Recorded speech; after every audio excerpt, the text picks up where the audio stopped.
Hello and welcome to my video, my friend. I'm going to ask you a strange but very real question. Have you ever felt like this in your life? You work for a month. You wake up early in the morning, hop on the bus or subway, go to work or school, get tired, and come home in the evening. Finally, your paycheck arrives. And a few days later, the money is gone. It's like there's an invisible black hole in your pocket. You can't even quite figure out where it went. Rent, bills, food, small expenses, those things you say it won't hurt just this once. Then at the end of the month, the same question rings in your head again. I work so hard, but why am I still not making ends meet? Now pay attention, because the vast majority of people never learn the answer to this question in their lives. Then one day, a video pops up on the internet. Someone says, some people make money while they sleep, and most people laugh. There's no such thing as easy money, bro. Those things only happen to the rich. I have no luck anyway.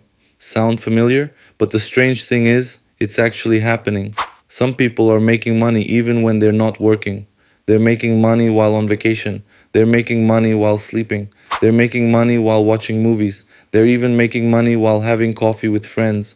Because they're not just working, they're building a system. Today I'm going to tell you exactly that. And the moment you understand this system, your perspective on life will change. I promise you that, my friend. Imagine an apple. A juicy, red, beautiful apple. And next to it, tiny, seemingly insignificant seeds. Actually, that's often the difference between the rich and the poor, my friend.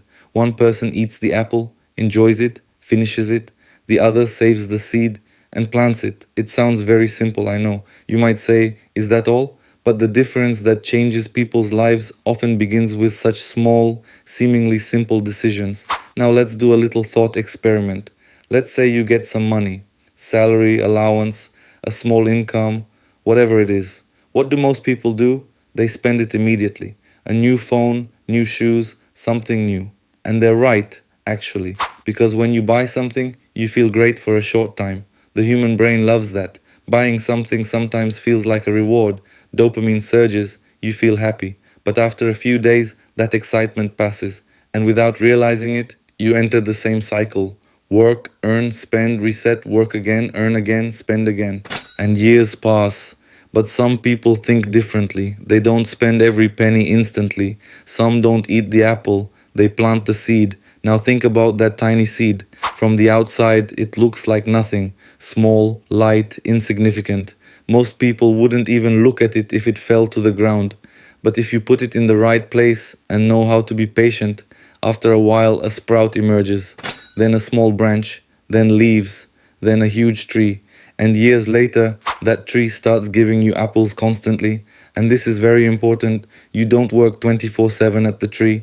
The tree grows on its own. It grows while you sleep. It grows while you're out with your friends. It grows while you're on vacation. It even grows when you don't think about it. This is exactly what people call passive income. It's about setting up systems that work for you. And money can work the same way. If you put it in the right place, after a while it starts to grow on its own. But most people can't do this because everyone wants quick results. Nobody wants to wait. Nobody wants to start small and grow it over the years. Everyone wants to eat the fruit immediately. No one wants to plant the seed and be patient. And that's exactly why most people start over again throughout their lives. Now I'm going to talk to you about the greedy car issue, my friend. Imagine a shiny, flashy, cool car. People turn around and look again when they see it. For a moment, it makes you feel more powerful, more successful, cooler, more important. But this car has a secret. This car is very greedy. It doesn't just eat up money when you buy it. It constantly wants to eat. It wants fuel, insurance, maintenance, taxes. One day a tire bursts. Another day the engine breaks down. Another day there's another expense. And do you know what the worst part is? As you spend money on it, its value decreases. So it's both eating you up and shrinking you. I'm going to ask you a very critical question. Does this car ever make you any money? Does it send money to your account while you sleep? Does it say, here you go, buddy, I worked for you this month? No. On the contrary, it takes a little more money out of your pocket every month. That's what I call a greedy car. And most people's lives are full of greedy cars. I'm not just talking about the actual vehicle. Subscriptions you don't use but are charged every month. Purchases made just because you're bored. Things bought for show. spending to impress people. They all eat up energy and money little by little. Although they seem small, they add up to an incredible amount over the years. Think about it, just $5 a day or about 150 Turkish lira spent unnecessarily. Maybe a coffee chain, maybe an app subscription, maybe something you bought because it was on sale. That's $150 a month, $1,800 a year, $18,000 in 10 years, and that's when the money is just sitting there, not growing. If that money were working, the figure would be much different, and most people don't even realize it. Then years pass, and they can't understand why they're still in the same place. Now I'm going to tell you a short story about two kids, realistic, familiar, and a little annoyingly true, my friend. There were two young men in a city. They were both from the same neighborhood, they went to the same school, they had the same opportunities, and they both had 100 units of allowance every month. Dollars, euros, liras, it didn't matter, just 100 units. The first one was named Harçı. Harçı spent the money the moment he received it. Fun, snacks, something new, a trip. At the end of the month, zero. But he was happy, and he felt really good at that moment. There's nothing to say about that, he was enjoying the moment. The second one was named Ekici. Ekici was also having fun, but there was a small difference. Every month he set aside a small portion of his money, sometimes 20 units, sometimes 30 units, and he planted it somewhere.